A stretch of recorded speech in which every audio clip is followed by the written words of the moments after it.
All right, we are live. Here we go. Okay, so hello everyone. My name is Lolita Gilmore Randall, and we are going to be talking today about a flawed system. And when we talk about flawed systems, oftentimes you're like, well, what system are we talking about? A governmental system? Are we talking about entrepreneur? Are we talking about medical? Are we talking about prison? We're talking about a conglomeration of it all. Okay. And so I have two young ladies who are going to introduce themselves, and we're going to be talking about this subject matter together. Okay, go ahead, ladies, and introduce yourself. I'll go first. My name is Julie Robledo. I am a social work senior attending University of Mary Hardin Baylor. I will graduate in the spring with my bachelor's in social work. All right. And my name is Nika Daniel. I'm also a senior social work major at the University of Mary Hardin Baylor, and I will also be graduating May of 2023. Well, congratulations, ladies. And let this be your first encounter, is what I like to call macro. Because now we go back and we go beyond the scope of meso, where we do the groups, or micro, where we do the individuals. So now we get to a place where we're talking about how do we affect change, the impact, globally speaking. And you're like, well, wait a minute, I'm right here in little old Belton, Texas. What are you talking about globally? When you see situations like this, rebuilding a nation, like what is that? What are we talking about? The African diaspora and its lasting impact. Before I even go to the next slide, I just want to know, Nika, what do you know about the African diaspora? So, my understanding and brief exposure to the subject is that it is the movement. It's almost like a mass migration, but over a longer period of time. And so, what we see is from Africa, there's actually been four major ones throughout time. And one of the biggest ones that had the most negative impact was sort of that transatlantic, or what they call that Black Atlantic trade. And so, that's my knowledge on the subject, specifically towards that one. Okay, cool beans. All right, Miss Julia. I'm somewhat along the lines where Nika is at. I haven't done a lot of research because I didn't want to become too prepared with the topic. I wanted to have this as a learning experience. And it is a learning experience. And so now we look at the significance of the African diaspora. It is the worldwide collection of communities descended from native Africans or people from Africa, predominantly in the Americas. And this is why we say predominantly in the Americas, while it didn't take all the way, but we know a great deal, a great portion. So the term most commonly refers to the descendants of the West and Central Africans who were enslaved and shipped to the Americas via the Atlantic slave trade between the 16th and the 19th centuries. So when we begin to look at all of that, we get an understanding is why, what's the impact here? What are we talking about? What and when we've heard terms like the critical race theory, that's not what we're getting here to try to publicize or to try to promote. What you're looking at here is when we begin to talk about the impact. And as social workers, if we don't see the impact, and then we see a nation of people, and I like to say a nation of people because everyone comes from there's an origin, there's a culture. You know, whether we're all here in the United States, this is my home. I love it dearly. But when we talk about origin or culture, we know that ancestry did not begin here in the United States, as with everyone. That's why everybody is jumping into ancestry.com because you're like, where did it get started at? And so then that's some of the things we're looking at. Where did we get started? And it's important to know because if you don't know that, and then going forward, some will say, well, what's the importance? What's the importance in knowing your great grandmother or your great great grandfather? What's the importance? And what I'm going to interject here and tell you how important it is when we begin to talk about Civil War and who won, okay? And so, but we begin to see all the Confederate statues and this and that. So, wait a minute, who won the war? But it wasn't a matter of, seriously speaking, it wasn't a matter of did they do right or wrong. For some, this was their culture. This was looking at the accomplishment of individuals in the family. And so when we begin to look at that, that is a little feedback. Maybe I need to turn it down. That is why many were coming about and said, don't do that. Not that they were like, okay, you know what, we were all for slavery, but that's my great grandfather or uncle. So we understood the importance of culture, but we also had to understand, yeah, that was his family, but look at the impact that it's having on a nation of people or the United States of America or the Americas as a whole. Because there again, we're looking at some things. So this educational podcast will explore and examine the diaspora's impact on the African American culture, family, and the faith-based community in the following four categories. Now, we're not going to hit all of this. We're just going to stay in that area of the Great Awakening. But I divided into the categories the Great Awakening, the Great Divide, and identity crisis. Because after it's all said and done, who am I? And I've heard terms where you go from the Negro, the nigger, to the black. Okay, now African American. Who am I? Where do we fit into all of this? So that an identity crisis. So then we become to say, because, and I hope that you guys understand that, especially with dealing in a Christian school, Jesus, the corrected action plan. So I put that in there, being from the faith-based community, being a pastor, social worker, all that good stuff. That somewhere along the line, we have to have a healthy answer to what we stand on. So I'm trying to see what is this noise. You guys hear that? Or is it just me? I was just about to text that in our chat. Oh, feedback. It sounds like I don't know, like an ocean sound or whatever. So I'm hoping that's not my background that I have, because that would be. Hmm? It may be my ceiling fan. Let me see if I can go turn it off. Okay.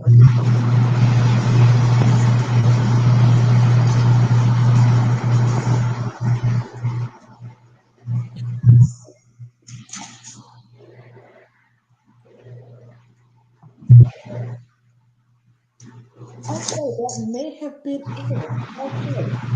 So when we look at the history, we said the Great Awakening is phase one. The one thing we talked about, the totality of suffrage regarding the African diaspora. So one of the things that we look at is when we're talking about this, the family dynamics, okay? Domestic violence, child abuse. And I come on down on this first row and say solutions. Because at the end of the day, we always have to come back with what are the solutions? Can we find some viable solutions to move forward with it?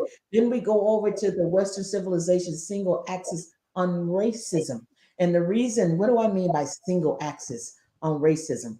Because if we have a one dimensional mindset regarding what is right, what is fair, who belongs, who doesn't, who gets what, who shouldn't. And so we begin to talk about, and you understand now in the world of social work, when we talk about systems, everything is predicated on a system. And if one piece of that system is broken, then what happens? The system is broken within itself in its entirety.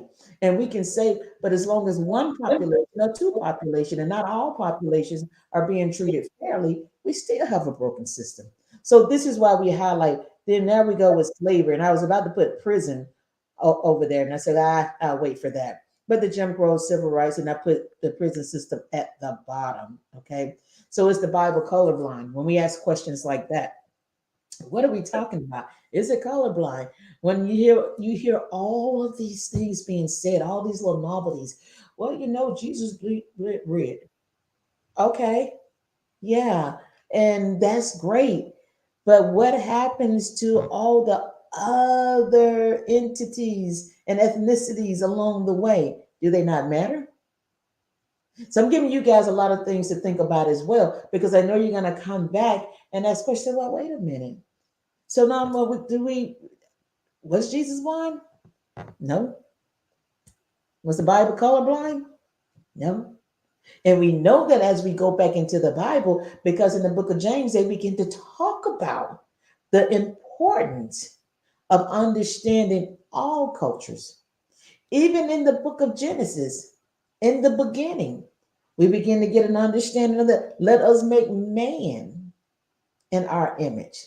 Okay. So the Bible does not promote what a lot of individuals will say. Well, you know what? You have the people that should be enslaved, the ones that shouldn't be enslaved. That was something that was happening many, many moons ago. And when we go back and we understand the culture of the Jewish community in Israel and everything, and the slaves, we understand all of that. But when that's misguided, and someone can take a portion of that Bible to fit their own personal scope and practice, now we got a problem. Okay.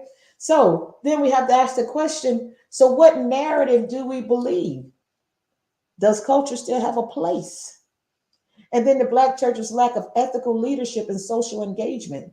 And I say the Black church, and the reason I say the Black church, because the Black church was established in the early 1900s. And we talk about this in the city of Philadelphia because they were coming together to say, you know what, there's racism everywhere. And if it can be handled, then we have to have a place within the church.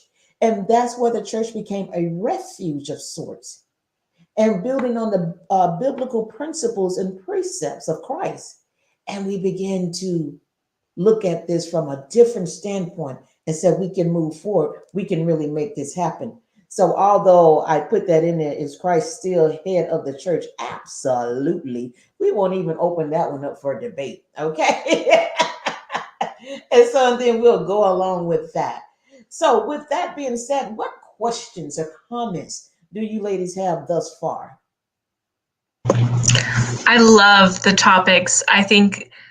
I just love the outline you've put together. They're topics that everyone kind of just assumes or presumes there's an answer to, but no one's ever, bold enough to really talk about them, even in the academic settings. And so I'm excited to dig into some of this and explore that. Cool beans. Miss Julia, what you got? Is it Julia or Julia? Either way you want to pronounce Either way. it. I'm from East Texas, so the LAA is kind of slurred together. And up north, it's really enunciated. So either way. Mm-hmm. I think I finally understand what you mean by these topics are sensitive. I think we're losing you on the sound. Can you hear me? Okay, I can hear you. Okay. I think I finally understand what you mean by these topics being sensitive. Because if you just read the question, you can answer that question, but there's a lot of history behind that question itself. And a lot of people don't realize it. Right, right. And that's why when we talk about this, we can't talk about it in a setting where everybody looks like me. Okay? Because there's a common bond, is it not? And so now, if you and I talk about it, like you said, now I'm beginning to get an understanding of topics because you're like, why would anybody address the totality of suffrage regarding a movement, regarding displacement? Because in the midst of displacement, what happens? We're just going to hit this just a little bit right here. When we talk about the totality of suffrage regarding the African diaspora, we've already talked about what does that look like. That's a movement of people, a movement of people. And you look at that movement and saying, wait a minute, they say historically, empirical data say 16 million people. That's a lot of people to say that there's no suffrage and there's no impact. And so now we're talking about this from a trauma-informed care approach. And if we know anything about trauma, we know trauma is lasting. We know a trauma we cannot erase. we can't erase the impact. We can't erase a war. We can't erase rape. We can't erase molestation. We can't erase abuse. All of these things remain imprinted on the mind. All of these things, because if we understand Dr. Vanderkoop, one of the greatest psychologists of all time, right about now, his book, The Body Keeps the Score, and the body does. And so now we know being open to trauma and what we call vicarious trauma, a secondary trauma. So we see the totality, if we're talking about this, as we continue to move forward in it. And that's why I put down at the bottom that's suffrage. What does it look like when we really dig into the impact of slavery? What did we learn? What did the family unit learn? What do you guys think was taught? The little the what you know about slavery without me going over and getting a history lesson. What do you think the impact would be if you yourself, I'm just going to use you guys, and so, or your ancestors for that matter, and say, wait a minute. So I'm pulled away from everything that I've ever known. Okay. And I want you to liken this to what we talk about the child welfare system just a little bit. When children go and you'll begin to see the correlation, see the parallel of being moved away from everything that you know, your language, your culture, your family, your religion, your friends, everything. Okay, the way you dress, the food that you eat, the songs that you sing, the places that you would go and play, all of this, and is gone in a blink of an eye. Maybe one wrong turn. And so now we can go to the rest of the history of it all that, it just wasn't the European came over. You had other African countries that colluded with this, because what they saw was money. And so there is no one person that's responsible for it all. And this is why I feel we never get past can we do anything and should we take an interest in it? Because we begin to look at the blame game. No, there's no blame game. At this point, we're saying that it happened. How can we fix it now? Because the trauma is ongoing and everything that we've just named. So we go on the slave trade. Now, you had the thing where you wanted people to comply. And in complying, if there was no compliance, then what? Then punishment, corporal punishment came along. Sometimes death, sometimes hanging, and all of these things came along. So when you begin to look at that, and families are now sold and torn apart, and all these things are happening, but we're supposed to build and move forward. But the idea of trauma never comes along. What do you guys think about that? I'm going to stop. I want to pause right there for 1 minute. What do you think about that? So I think this falls along the lines of generational trauma. Mm-hmm. I mean, if there's decade trauma, if that's even a word, but this has gone on for forever, it feels like. Mm-hmm. And I feel like the question is like, at what point do you realize, okay, this needs to be fixed? And how do you solve it? How do you solve generational trauma? How do you? These things are happening in society today. Right. And see, and that's the beauty of what we're talking about right now. Because when we look at the 4 types of trauma, and I'm so glad that you brought that up. So you got compound, you got complex, and you got the historical. And so when we look at that historical trauma, that's setting right there. So it's for an event. So historically, this is the event. So the complex part that it happens, but it's a continuum of sorts. It continues to go on and on and on. So now we got the historical, like you said, generational. So you see all of this, and then it's compounded. So once we begin to see all of that, have we heard anything about treatment? Have we heard anything about restoration? Have we heard anything about family building? And so we see it, and Who's talking? This. Oh, I thought somebody had something to say. So when we see it, we say, "Oh, wait a minute." The light bulb goes off once we begin to talk about it. You're like, "Oh my God! Oh my God! Oh my God!" And when we look at the stages of development, child development. So we look at those charts, and we love the Ericksons. Okay, we love the Jean Piaget. We love all these guys because they laid out some things, right? They laid out some steps of development, some stages of development. And so when we begin to look at some things, it says some of these things didn't quite happen, but there's an expectation that is passed down generationally. And what we're beginning to see what's being passed down is the domestic violence, the cycle of abuse, not understanding then we see the prison system gets larger and larger. Okay. And so now all the negatives.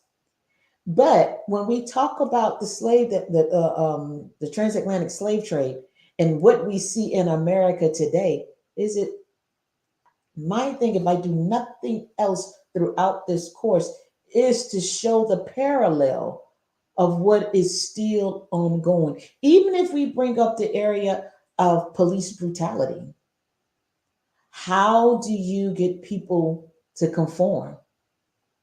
So when we begin to look at all these things, it's not to say, oh, well, nobody else talking about defunding the police, okay? Because when I dial 911, I want somebody to respond, okay? So that's not what this is about. This is to say, but we do have some dinosaurs that still have some beliefs that are not socially acceptable, all right? And so when we begin to look at all of that, and some of that is because when we begin to talk about systems, all these systems are coming from what that individual was taught. And then who is teaching it? We've seen our politics, if you will. We had a president, and I speak ill of no man or woman, but truth is truth. And so we had a demigod of sorts for a leader for a minute. I won't call any names. And what that individual did was played on the ignorance. And when I say ignorance, I'm just saying unlearned. I don't mean it in the area of stupidity. Ignorance as unlearned, that they have not been taught truth. And so if I cause suffrage through fear and saying and highlighting the negatives, yeah, people are going to be like, oh my God, I never want to be bothered with that, or I never want to be in that population, or let's make this nation great again. But great to what point? Where are we going with that? Do we go back to this phase? Do we go back to phase one and have the great awakening? Is that what we want to go back to? And so when we look at that, so now we get an understanding before we can get to, and I say we, I'm not talking about me as an African American. I'm talking about we as a nation, okay, the United States. Talking about we in the social service profession, what we have to do. So let me be clear on that and say we, but then I still have to talk about we as an African American female. So I can't negate that. But when I'm talking about we, it's not a us and them. That's not the narrative that we're presenting, okay? And so that's why we came out and said the Western civilizations single axis on racism, because if we do not change this narrative, it's still a narrow-minded singleness, oneness that's existing. And you cannot change the system by attacking the system. What you have to do is, what do you guys think you have to do? Because I'm doing all the talking. So what do you guys think you have to do? I think it starts with exposure and healthy exposure. It's kind of like what you're doing right now. You're laying out the facts.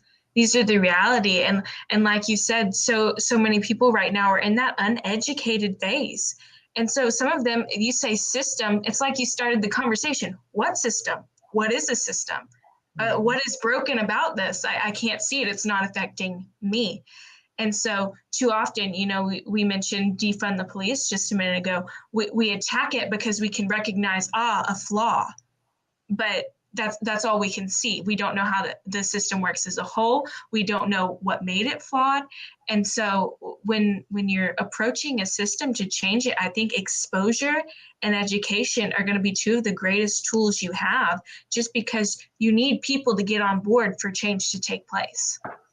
Exactly. Thank you. Thank you. Thank you. And that's the key to this. Knowledge is power. Knowledge is power. And this is why I constantly lift up the word of God. And I'm not trying to convert anybody.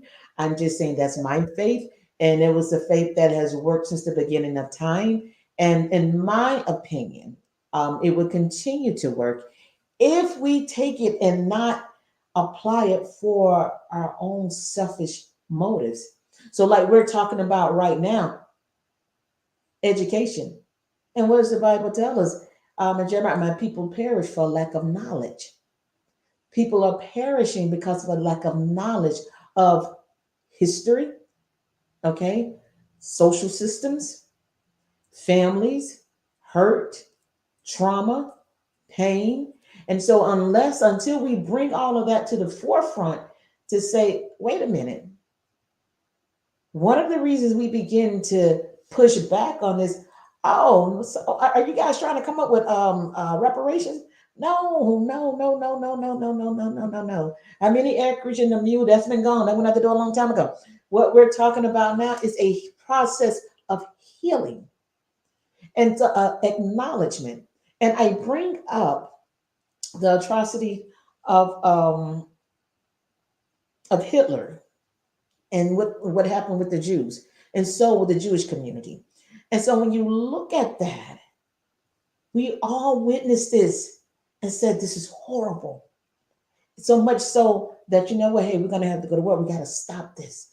But it was a recognition of sorts that this is happening and the healing has to take place. The same thing. And if you go back and read anything regarding the Holocaust, anything, you will see now that we have in place where there's a trauma-informed care program now for the descendants of what? The Holocaust. Because we've gotten money and research and taken the time to see this was a lasting issue. And children and individuals are still impacted because those who were injured were parents and grandparents. Who do you pass trauma on to? It becomes generational. And so now we begin to see. So the same thing is for the African American community because sorted atrocities happen as well. So here we go. No one's pointing the finger. We know Hitler, okay, whatever he did. And so now they came together to say, but we got to fix it. The same thing here. Now we got to fix it.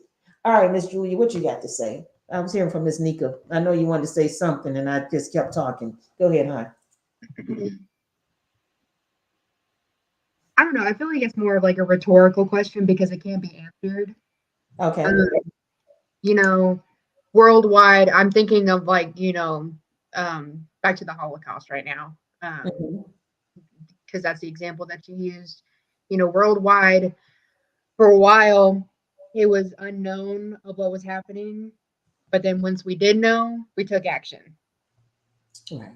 So we know that in our nation, in many places all over around the world, African Americans and other minorities are not being treated fairly. The system is against them. I mean, all kinds of things. We know this. We have known this. And it's just, it makes you wonder, why aren't we doing the change? Is it because that we want white people to stay in power? Is it because we don't want change? Is it because minorities want to stay minorities? Is it because, there's a whole bunch of this, that, and the other, and I'm just, yeah. Yeah. No. Yeah, great points. Great points. And the reason I say great points is because what you posed, the last question, do minorities want to remain minorities? If I don't mind being a minority, if I'm going to be treated like the majority. And so and that's the case here.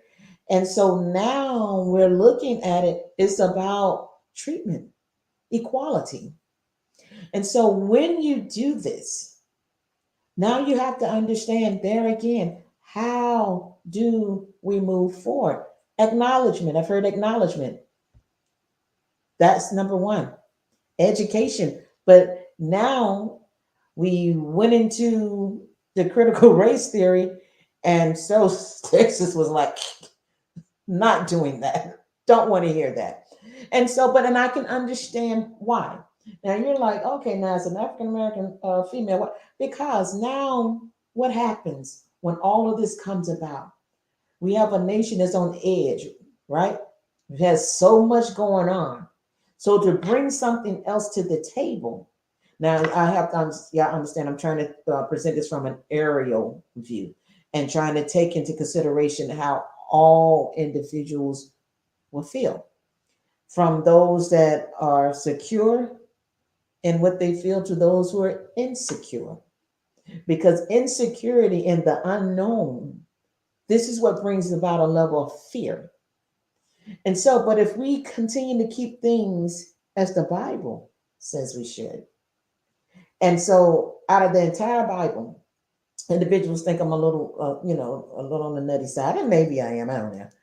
But I take the two commandments out of the entire Bible. There are only two commandments that I feel could rectify this in whole scope of practice that we're seeing here. When Jesus said two things, he said there are two greatest commandments. Love the Lord thy God with all thy heart, mind, spirit, and soul, and love your neighbor as yourself. Those two. And so with those two great commandments, how did all this other stuff get into play? That's how I'm trying to. How this other stuff come into play? I don't get it. But this is why we're doing this podcast, to move forward, to say, you know what? Somebody's got to talk about it. And I'm just goofy enough to do it because to see the suffering, and when we see the totality of it, this is what we're seeing, the family dynamics. When we look in just our area, do you know there are, I want to say, and get my numbers together, I want to say like 69 million referrals annually. When we start talking about family dynamics dealing with child abuse, neglect, and domestic violence. So you look at those numbers, and then we can bring it home just a little bit. If we bring it home a little bit and say in the city of Killeen, when we talk about domestic violence, the city of Killeen, little bitty old Killeen, having over 2,000 reports of domestic violence. Y'all thought I was going to say annually, monthly. Okay. And so you're looking at that like, where's all this coming from? And then why am I highlighting that? Because when we look at the African American population that's represented, that is leading. What's happening there? What's happening there? Okay, so we're gonna move on to the next one. Oh, I didn't even touch on this last one because y'all are like, please don't let her ask me this. The Black church's lack of ethical leadership and social engagement. All right, knowing what you know about the African American community in the church, what are your thoughts on that?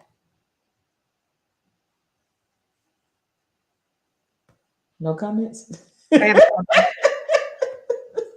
comment. Oh,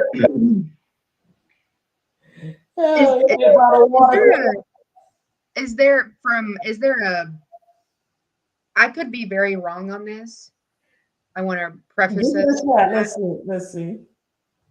I know that some people in the church, I'm trying to figure out how to word this. Just say it. Miss Gilmore, you gotta stop laughing. Okay. I think, honestly, regardless of it being Black or being white or being whoever, I think lack of ethical leadership can happen anywhere. Mm-hmm. I don't think it has to be put like, okay, this Black person is not a good ethical leader. I don't think that. Okay. I mean, this Well, may that's a be good answer. like a stereotype that I'm fully aware of, and I may just be saying that, but I've been to Black churches, and I love it. It's the best spiritual experience I've ever had, and I've connected to it more than I have white churches. Mm-hmm. Right. I mean, I know that there are some people that I've seen in the news that they are Black and they have taken advantage of the church, money wise, ethical wise. But I mean, that happens in any case. That's just based on a person's ethics. That's not based on their skin color. Okay. Awesome. Awesome. All right, Ms. Nika. Uh, Coincidentally, I just got through reading a book about the Black church and its help to single mothers. I'm doing a side project on financial crisis among families, and it was one of the books I was using as a resource. But it's very interesting because, like Julia said, I feel like anytime there's a minority, we target them. You can definitely see unethical leaderships other places, especially when you start looking at prosperity gospels and things like that, that get these people to buy into all of this. And then you're manipulating not only their finances, but their emotions or their vulnerability, convincing people that there's a certain way to get out of it. And I'm not exactly sure where you're leading this. I'm interested to see where this conversation goes. But as far as ethical leadership goes and social engagement, if you're a congregational leader, you have power, be it a professor or a motivational speaker or a pastor. And so I think anyone in those positions is more than capable of manipulation and unethical behavior. Great answers. Great answers. And where I'm taking this is exactly where you went. And so, the both of you, because it doesn't necessarily the church as a whole. The church as a whole should speak up and say, this is not right. But the reason I highlight the Black church is because what happened in some instances of this is that peace became the model, and it should be. Don't get me wrong. But when that peace gets to a point to where we continue to turn a blind eye to the social injustices of the very people that come in every Sunday looking for hope, the very same people that you're talking about faith, and you see all of this happening, and the understanding that when they walk out that door, they still have to face the issues that are going on in a social system that is terribly unjust.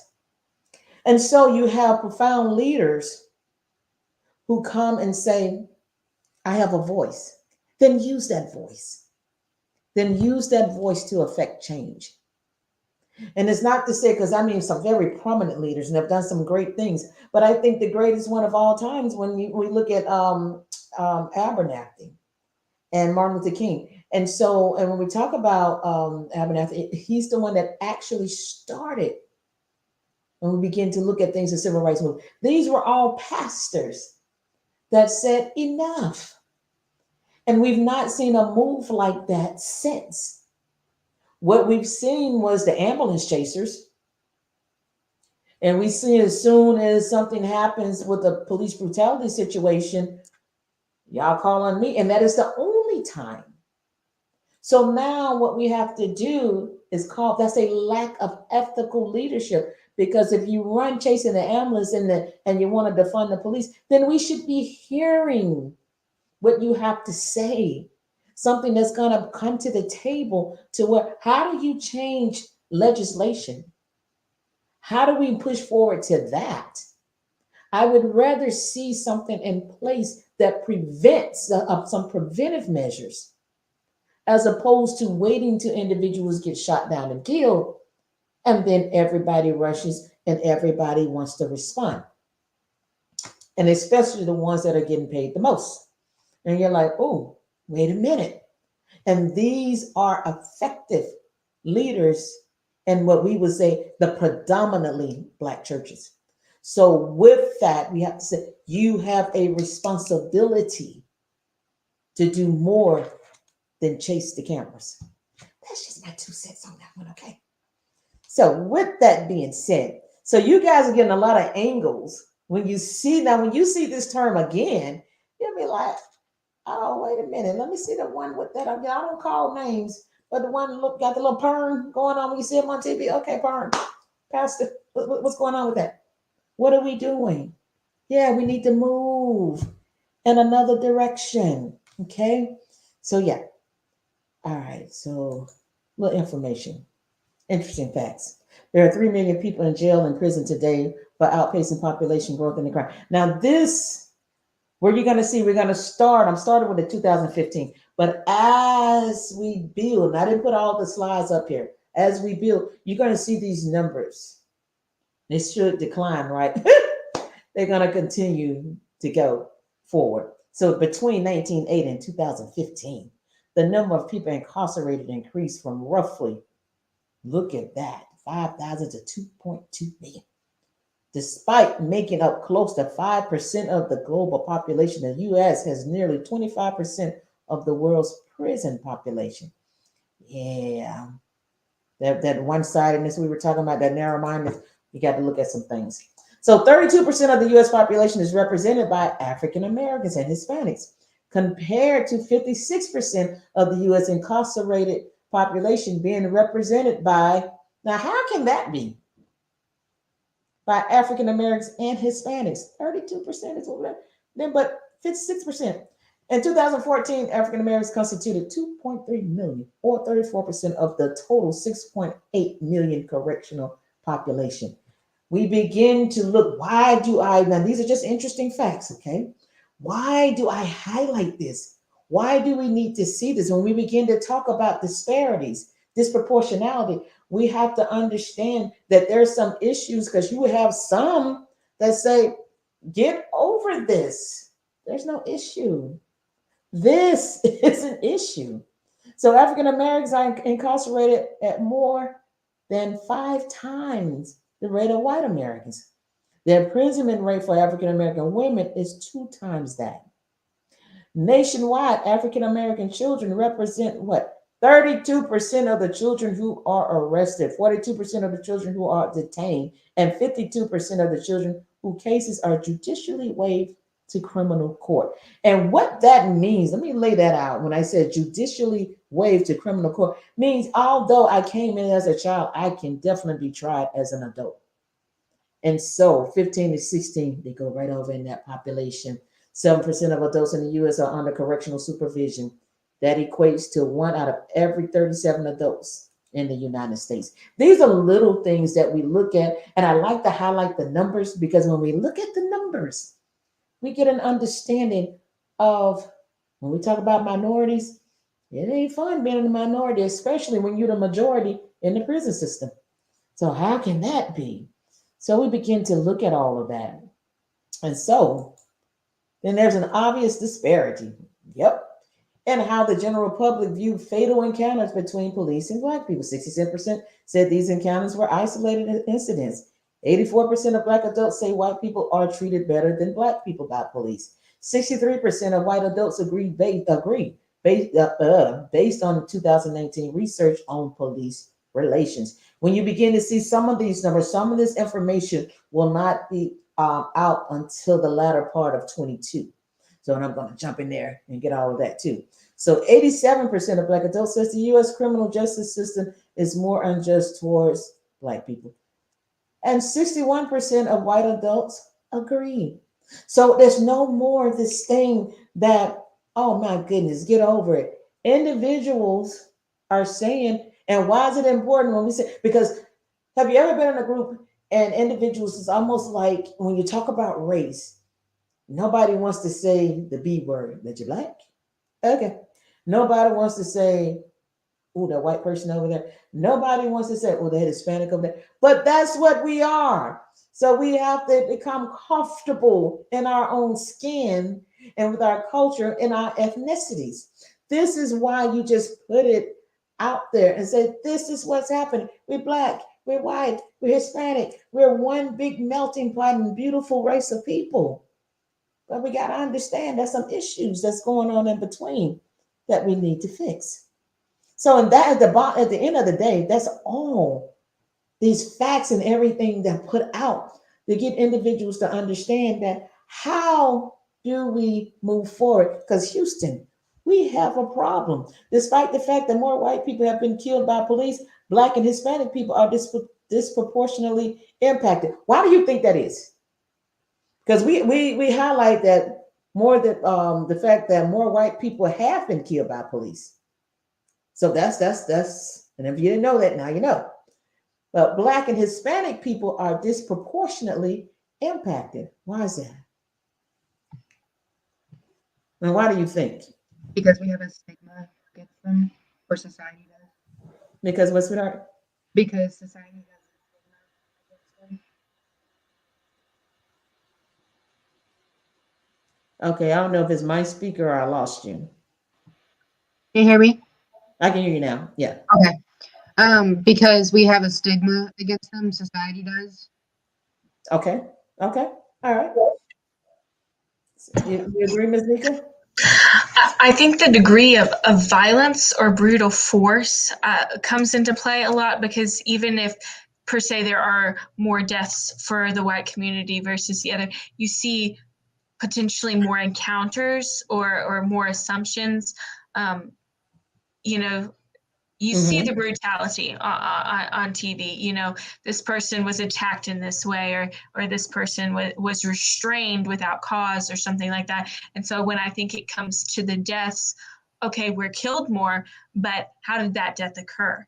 Were they chased down? Were they gunned down? Were they dogged down? Was a knee placed on a neck? Like, how did this death occur?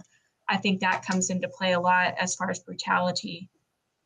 I think both of you ladies gave wonderful answers, and you're absolutely right. Because as you continue to read this, while white people make up a little over 60% of the population, they only make up 41% of fatal police shootings. Black people make up 13.4% of the population, but make up 22% of fatal police shootings. That's huge. This does not take into consideration other forms of police brutality, including non-lethal shootings.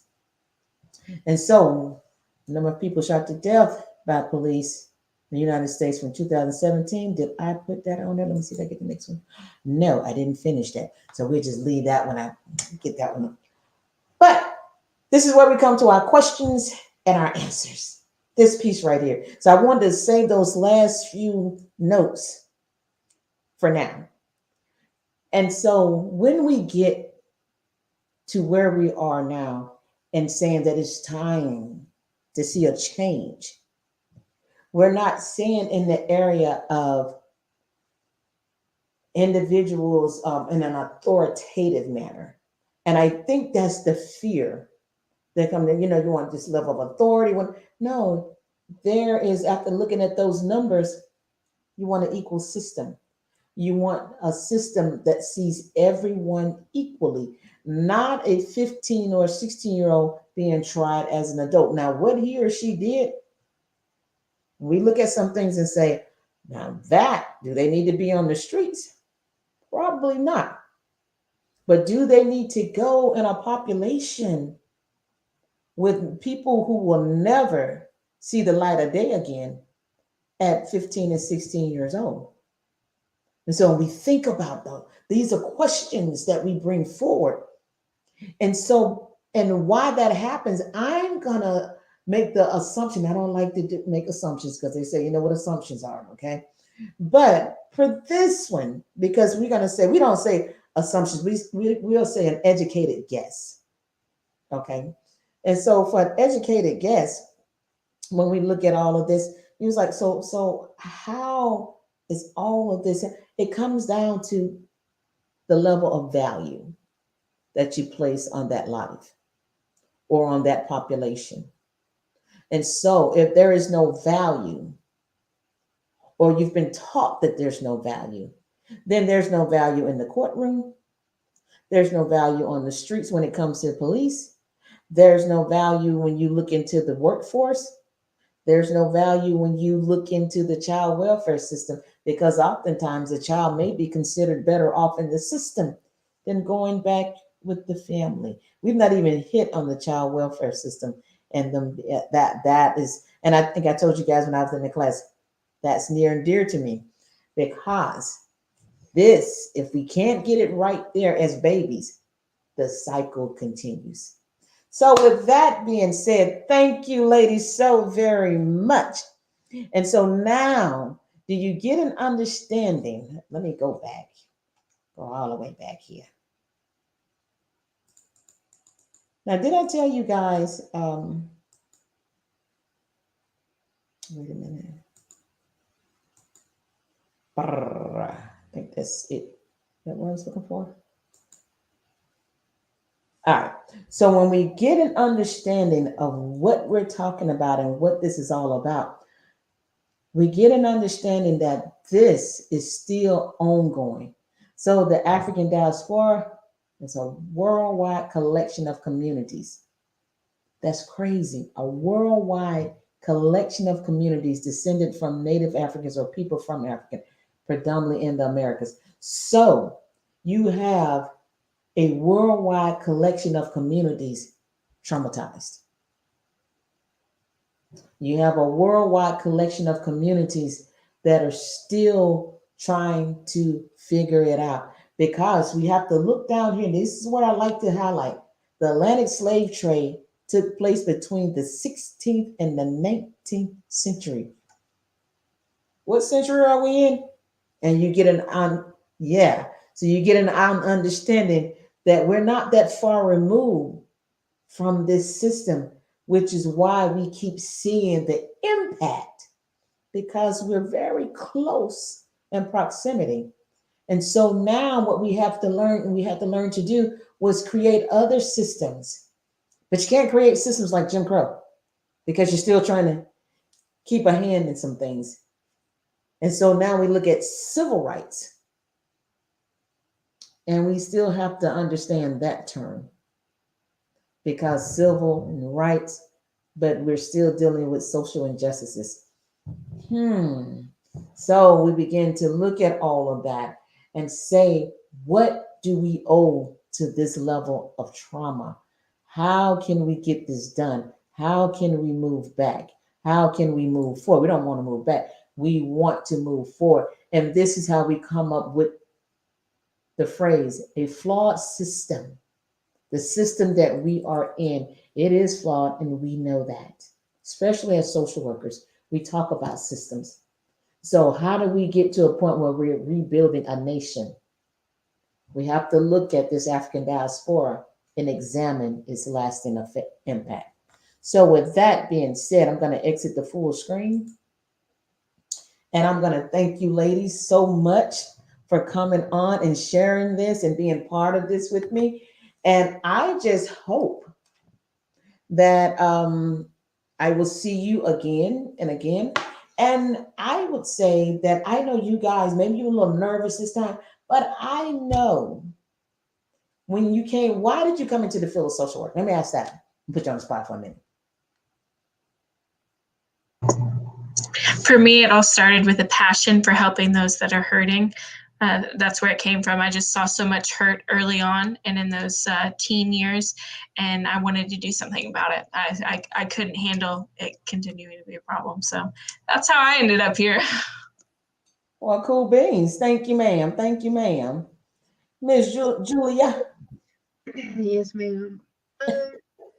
Social work kind of fell into my lap. Okay. I was pursuing a nursing degree.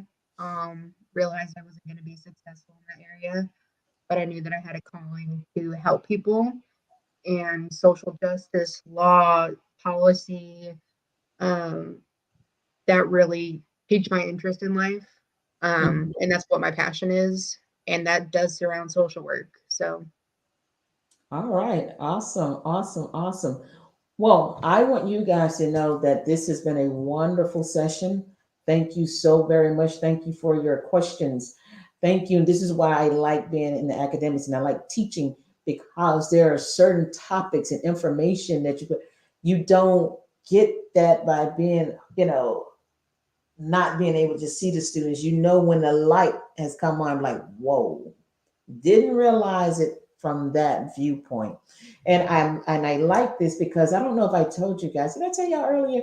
This will be um, individuals who will see this. It would become part of the archives for George Fox University and Portland Seminary.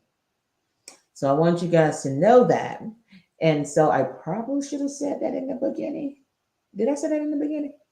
I can't remember if I did, but it's good that I say it before we get off here, and so you understand. It's like okay, so yeah, so we will continue to move forward with that. If you ladies have no other questions, any questions, any suggestions, any concerns, any solutions? We're working on it, right? We're working on it. So I will say this is Lolita Gilmore Randall. I always have to put that Randall on there. I tell everybody, whew, I don't advocate for divorce, but sometimes it's a beautiful thing. So you have been with us on the African Diaspora and its lasting impact. We have talked about a flawed system and in rebuilding a nation who has been plagued by trauma. So the one thing we have to do is educate. The one thing we have to do is sound the alarm. And what I mean by sounding the alarm, allowing society to know that this has been an ongoing issue. And until we address the historical trauma, the racial trauma, that's what we have to look at this. Then the healing will begin. And if the healing begins, I can almost guarantee you that you will see a different path from an entire culture of people. That's my belief. I hope it's yours too. You guys have a good night, and I will see you ladies later. Have a good one. Bye bye.